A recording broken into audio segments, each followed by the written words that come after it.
Para não passar em branco, a Amazônia reúne 22% das mortes de defensores da terra em todo o mundo. Lula anuncia 1 bilhão do BNDES para o Rio Grande do Sul. O governo quer rapidez na licença para perfuração na Foz do Amazonas. Mini-reforma eleitoral cria farra dos panfleteiros e abre brecha para aliviar punições a políticos. Isso é manchete do Estadão. Ao menos 200 réus de 8 de janeiro querem fazer acordo com a PGR para evitar prisão. Manchete do UOL Notícias. Bolsonaro fala sobre delação de Cid e diz que ele é um bom garoto. É a manchete do Globo. O governo de São Paulo prorroga até dia 21 de setembro prazo para as matrículas na rede estadual. Veja quem são os primeiros réus no julgamento de 8 de janeiro, que começa nesta quarta-feira. Manchete do G1. Lista tríplice ou decisão presidencial. Qual será o futuro da PGR? Isso é manchete da Isto É. E a STF começa a julgar os primeiros réus pelos atos de 8 de janeiro, nesta quarta-feira. Manchete do R7. Nenhuma delas, todas elas, alguma delas, fiquem à vontade para a gente estar comentando a respeito. Eu vou comentar aqui sobre a reforma, a mini-reforma eleitoral. Eles estão chamando de mini-reforma, mas na verdade é uma reformona, né? Estava lendo ontem sobre isso e assistindo matérias a respeito dessa mini-reforma. E tem uns absurdos, assim, porque essa reforma ela vem só para beneficiar os candidatos. Essa que é a verdade, os políticos, né?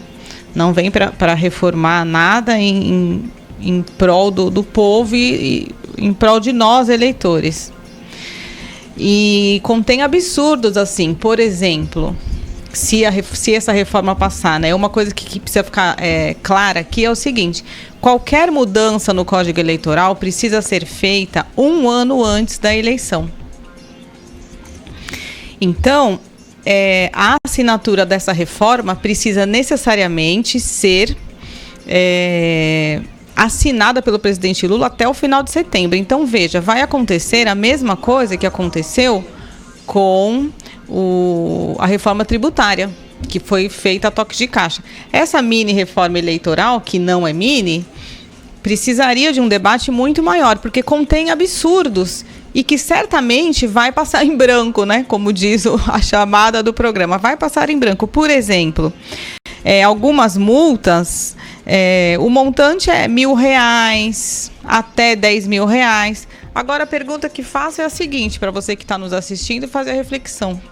Entre uma multa por descumprimento de alguma dessas medidas que vão acabar sendo colocadas, né?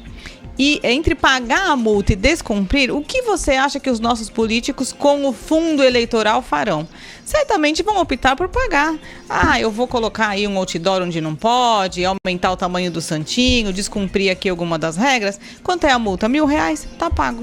R$10.000? Tá pago. R$100.000? Também tá pago, porque a grande verdade é que para eles isso é dinheiro de pinga, como diz o popular.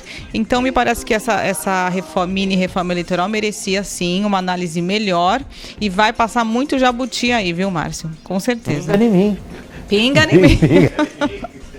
Pinga em mim. Sobre a mini-reforma eleitoral, só um pequeno comentário, é que na verdade é uma pizza eleitoral. O que está se buscando ali é a flexibilização de muitas normas que foram trazidas na última reforma eleitoral, vão acabar flexibilizadas e facilitando a vida dos políticos. Acho que o ponto maior é tudo que envolve dinheiro ou multa, é bom lembrar, o fundo partidário é público, ou seja, o dinheiro sai do cofre público, sai do seu bolso e vai pagar multas aí. Para variar, nós é quem vamos pagar essa conta. Ontem, no bate-papo aqui, na quarta-feira, eu optei por um jargão, o 880. 8 de janeiro, está correndo a toque de caixa, né? 880. E como é que fica agora os outros processos? Partidos políticos descumpriram regras, não tiveram contas aprovadas, não tinham um número, o percentual para as cotas mulheres. Sim. As cotas não só mulheres, você pode ter um partido de 70% mulheres e 30% homens. A lei não determina o gênero, determina sim que existam as cotas, a possibilidade. Partidos não cumpriram isso, quer dizer, existe uma lei. Se você não cumpriu a lei, você vai para discutir se você vai ter absolvição, se você, na verdade, vamos passar um pano nisso? Já que não tem pano para 8 de janeiro e está certo, vamos tirar o pano para mais nada, é 8 ou 80. Sim. Ou você leva a sério isso e não, nós vamos dar, os partidos não vão pagar. Como não vão pagar? O brasileiro paga a multa, qual a diferença do partido político? É tudo feito pelos interesses, né? Quando há interesse do partido político para poder arrecadar mais dinheiro e ter mais dinheiro e mais poder, consequentemente, eles vão fazer, não tenha dúvida disso. Eles legislam em causa própria. Esse é o mote da coisa. Um outro ponto que, nessa questão dessa mini reforma eleitoral, que merecia análise, né, dos nossos congressistas, seria a doação de campanha, que foi proibida, então empresas não podem doar. E o que isso acabou trazendo para as eleições, né, para toda a máquina eleitoral? O crime organizado não precisa de CNPJ nem de legalização para doar dinheiro para ninguém. A gente sabe disso.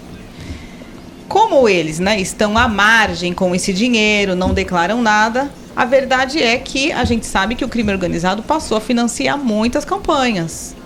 Então, é uma análise que precisa ser feita. Se não puniu quem gostaria realmente de doar de maneira correta, acertada, com tudo declarado, né, as empresas que gostariam de fazer isso, puniu essas pessoas, dando margem para que o crime organizado viesse a fomentar eleições, lançar candidatos e tudo mais que a gente sabe que acontece. Bom, tá aí.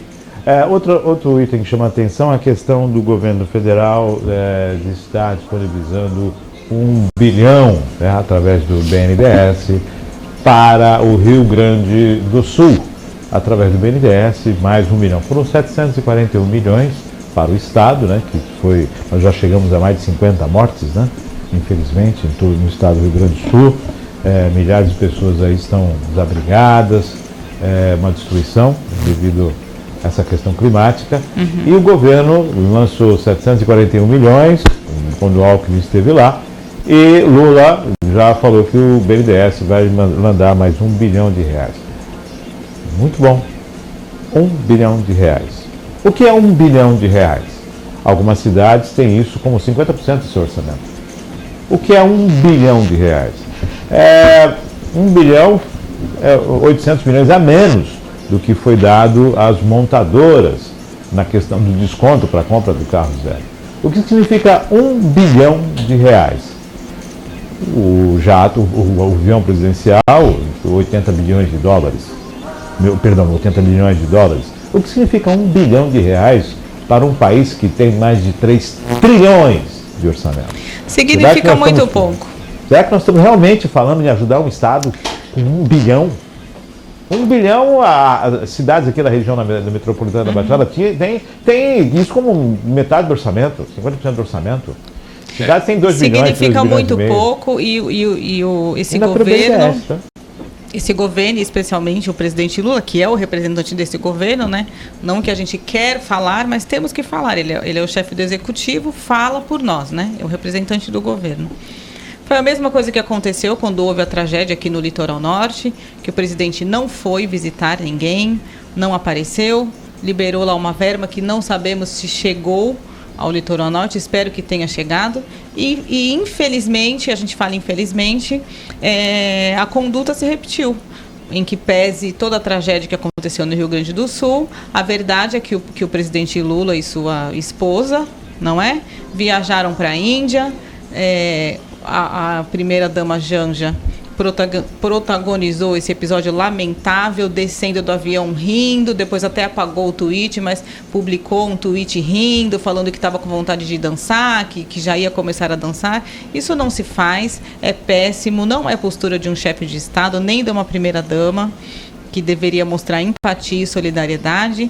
Então, me parece que é uma medida mais para apagar um incêndio, tentar minimizar essa imagem que ficou, assim, feia por parte deles. E muito bem dito, Márcio, 1 bilhão não é nada frente a tantos gastos que esse governo tem e perto dos custos das viagens que o presidente fez até agora, me parece bem pouco. E em relação especialmente ao tamanho do avião, que parece que ele quer, é um novo avião, né, que esse não está comportando, enfim. Gente, vamos olhar a coisa como ela acontece. O Lula não está nem aí para o que está acontecendo no Brasil. O Lula está em turnê mundial. Ele virou um rockstar. O negócio dele é passear pelo Brasil. Aliás, pelo mundo. Não é pelo Brasil. Se fosse pelo Brasil, seria menos mal. Mas é muito daquilo que eu bato muitas vezes aqui. Já falei algumas semanas atrás sobre a questão da infraestrutura que o Brasil não tem. Todos esses eventos climáticos, eles são previstos. Todo mundo vai culpar São Pedro. Olha, aconteceu um evento inesperado. Mas não é bem assim. Os eventos são esperados por muito tempo. Então, não se investe em infraestrutura, depois fica com esse disse-me-disse só para inglês ver. Vai lá e fala assim, olha, manda 1 bilhão, dá uma satisfação pro povo, eles ficam quietos, tá tudo certo. Assim funciona o Brasil. Um outro ponto que levanto aqui, já que o Márcio nos coloca na fogueira e traz as polêmicas pra gente. Essa semana, salvo o melhor juízo, eu não sei se no sábado ou no domingo, enfim, nesse final dessa última semana, o jornalista Alexandre Garcia recebeu uma denúncia da Procuradoria, né, da Verdade, uma coisa assim, que apura a verdade. Eu nunca vi um negócio desse, mas o fato é que agora tem essa Procuradoria como se checasse os fatos, a verdade, enfim. Recebeu uma notificação porque a denúncia do jornalista é de que essa tragédia que aconteceu no Rio Grande do Sul, me parece, e deixo claro aqui, há indícios, houve essa denúncia e há também investigações por parte do governo do Rio Grande do Sul a respeito de comportas e barragens que foram construídas no governo do PT lá no Rio Grande do Sul. Então, ainda, além de tudo, ainda tem mais essa questão para ser avaliada, se realmente o que causou ou contribuiu para essa tragédia foram essas obras lá. Mais ou menos como o que aconteceu em Brumadinho, né? Romperam as barragens, exatamente. Me parece que foram construídas essas 3 barragens e, inclusive, o jornalista Alexandre Garcia diz, né, num vídeo que soltou na internet, que bom que eu recebi essa notificação dessa procuradoria, porque assim vão investigar. E o papel do jornalista é esse, né? Pedir que se investigue. E aí fica aquela questão, né? Capacidade técnica, se houve o erro, se não houve culpar, e essa situação a gente tem que ter mais um.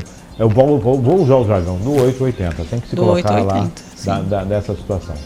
Apurando o 8 de janeiro como deve ser apurado, e todos os restantes também devem ser apurados com a mesma agilidade. Só mais um comentário, e aí envolvendo também um jornalista, né? No caso, você tinha comentado, doutora Denise, sobre o Alexandre Garcia. Teve um jornalista da Folha de São Paulo que deu uma declaração para lá de lamentável, dizendo que tudo que aconteceu no Rio Grande do Sul foi um castigo aos bolsonaristas. Eu fico pensando, meu Deus, como é que a pessoa pega uma tragédia e explora dessa forma para dizer que foi um castigo? Com que autoridade uma pessoa fala uma sandice dessa? Condutas lamentáveis que acontecem no Brasil. Engraçado, né? Me desculpa, não conheço quem é o colega de trabalho, vamos colocar assim, né? Mas se acreditasse na justiça divina, não falaria algo assim, né? Exatamente. É complicado você determinar a justiça divina. É triste, né? Na verdade é muito triste. Fazer palanque... mas se usam Deus para fazer até guerras, né? Então... Pois é. Bom, ainda nessa questão do governo federal, o presidente Lula havia dito que Putin viria no Brasil, não seria preso. Depois voltou atrás, dizendo que isso caberia à justiça. E, na verdade, houve uma declaração do Tribunal de Haia e diz que, como o país é signatário daquela instituição, deverá sim cumprir a determinação de prisão de Putin, já que tem entre os crimes de guerra está a questão do sequestro de crianças ucranianas sendo naturalizadas na Rússia. Tem isso aí também. Eu não sei o que está acontecendo com o presidente Lula, não quero trazer nenhum adjetivo aqui para essa questão, né, do presidente, mas assim, ele está, vou usar o termo aqui, confuso e desconectado da realidade. E digo isso porque, primeiro, ele disse que se o Putin chegasse no Brasil, não seria preso, o que é um absurdo. Ele tem um mandado de prisão do Tribunal Penal Internacional, que deve ser cumprido sim, caso ele saia do país dele. Primeiro ele disse isso: se chegar aqui e o presidente for eu não prendo. Depois, para passar um pano, como diz o popular, né? Eu nem sabia que existia esse Tribunal Penal Internacional. Não, mas foi... Não. Pelo amor de Deus, não tem o menor cabimento, mas sendo que ele recorreu à condenação dele no Tribunal Penal, né, de Haia. Então, assim, será, meu Deus, que não tem um assessor para dizer presidente? Vou até ler aqui. Após o presidente Lula gerar polêmica ao afirmar que o ditador russo Vladimir Putin teria trânsito livre no país, apesar de ser um alvo de um mandato de prisão do Tribunal Penal Internacional por crime de guerra na Ucrânia, um porta-voz da Corte Internacional disse que o Brasil tem a obrigação de cooperar com a prisão de Putin, já que o país é um dos signatários do Estatuto de Roma, que deu origem ao tribunal, também conhecido como Tribunal de Haia. Olha, eu acho que vocês dois estão muito bonzinhos em acreditar que o Lula está tendo algum tipo de confusão mental ou coisa do gênero. A verdade é uma só. Luiz Inácio, ele vive de narrativas, né? E ele lançou, e ele vai lançando narrativas. E quando ele faz alguma coisa de errado, a gente já sabe qual que é a conduta dele. Ele fala assim, eu não sei, não vi, não me lembro. Essas são as 3 desculpas que o Lula costuma dar. Quando ele tentou também acusar o Bolsonaro de genocídio, né, das inúmeras acusações genéricas que fizeram para o Bolsonaro, ele justamente evocou o Tribunal de Haia, dizendo, olha, ele vai ser julgado e que não sei o quê. E agora ele simplesmente diz que ele não conhece, que não tem nada a ver com isso e que ele vai estudar. A desculpa dele é que ele vai estudar. Estudar o quê, Lula? A gente sabe que você nunca estudou na vida. Outro ponto também é a questão da Foz do Amazonas, que a Petrobras insiste que o IBAMA libere, e o IBAMA já deu nota técnica que não vai liberar. E agora quer que se faça o quê? Mude a nota técnica? As alegações técnicas que são feitas, o IBAMA rebateu essas alegações. E agora se espera que haja uma liberação. Não é não. Exato, não é não. Ou você cumpre a legislação ambiental ou você não cumpre. Porque ficar fazendo narrativas é a coisa mais linda do mundo. Ir para algum seminário lá em Paris sobre o clima, então, mais ainda mais nesse clima rockstar que o Luiz Inácio vive, né? Então, esse é o Brasil. Toda hora é um discurso para inglês ver, é toda hora alguma coisa para a gente só olhar, ficar na superfície, mas nunca se aprofunda em nada. É impressionante. Antes de a gente falar do segundo outro ponto aqui, vou lembrar que o governo do estado de São Paulo prorrogou até 21 de setembro, é isso? 21 de setembro, as matrículas nas escolas do estado. A gente sabe que tem que ser antecipado, mas, poxa, se já está vendo essa dificuldade, e ao invés de você ficar sempre fazendo uma prorrogação, antecipa um pouco mais, né? Sim. Antecipa mais, começa a fazer um trabalho um pouco mais. Começa antes. Vamos prorrogar. Não, antecipa. Se já está começando em setembro, você está prorrogando, comece em agosto, comece em julho. Começa a fazer um trabalho semestral também não dá para ficar... Vamos aí dar um prazo maior. Mas tem a impressão que já esse prazo do governo já começa antecipado, porque se eu não estiver enganada, né, tem um tempo já que eu não faço matrícula em escolas, se eu não estiver enganada, a matrícula nos colégios particulares vai até o final de outubro. Então me parece que o governo está adiantado, sim. Porque, na verdade, tudo isso faz parte do planejamento do ano escolar de 2024. 2024, então, exato. Quando o governo fica estendendo muito, demorando para fechar esse ciclo, sim, ele prejudica. Acaba prejudicando, é verdade. Então, antecipa o ano letivo isso aí, de 2024. Porque o pessoal das escolas particulares fica aguardando quem não vai para as escolas públicas que tem um prazo de se inscrever isso. nas particulares. Nas particulares, né? Mas todo ano a gente fala que vai estender o prazo. Então, antecipe e vê aí, igual imposto de renda. Bateu a data, acabou. Sim, fica aqui o alerta para que os pais e as mães, né, que não fizeram a rematrícula, compareçam nas escolas e já... Né? Isso é muito importante. Garantam a vaga. Bolsonaro chamou o Cid de bom menino, já comentamos a respeito disso, e o Bolsonaro, se eu não me engano, ele disse em entrevista de que pensar eu penso, posso pensar, posso conversar, agir é outra coisa, né? Pensar e agir pensamento sem ação não quer dizer nada, né? Mas nessa questão do Mauro Cid, a ver o que foi essa combinação, né? Porque se falou muito na sexta-feira, no final de semana, Mauro Cid fechou delação, Bolsonaro preso na segunda e tudo mais. Para quem nos ouve, eu trago aqui uma informação como advogada. Não necessariamente a delação, né, esse acordo, se refere a você falar sobre alguém ou dar novas provas ou, né, no caso, o que estão falando, vai soltar as bombas do Bolsonaro, contar todas as entranhas. Não necessariamente. Às vezes ele pode ter assinado uma delação para confirmar o que ele já disse em benefício de ter recebido esse relaxamento de prisão. Essa que é a grande verdade, porque o processo está em segredo de justiça. Então, em verdade, ninguém sabe o que foi que o ministro Alexandre de Moraes homologou. Se só homologou o que ele já disse, se tem coisas novas ou não. A verdade é que essa informação ainda não saiu. Lembrando que a gente está falando dessa questão que envolve o golpe, 8, isso, todas essas questões aí, né? Tem a PGR também, que tá para ser escolhida essa lista tríplice aí, essa situação, que estamos vendo, né, Júnior? Sobre o Bolsonaro e Mauro Cid, é mais um episódio desta série interminável que acontece no Brasil, que é Aqui Não Se Morre de Tédio, né? Vai ter alguns capítulos, essa coisa vai andar por lá, por cá, mas no final das contas a gente sabe como é que tudo isso acaba. Em pizza, em uma grande pizza.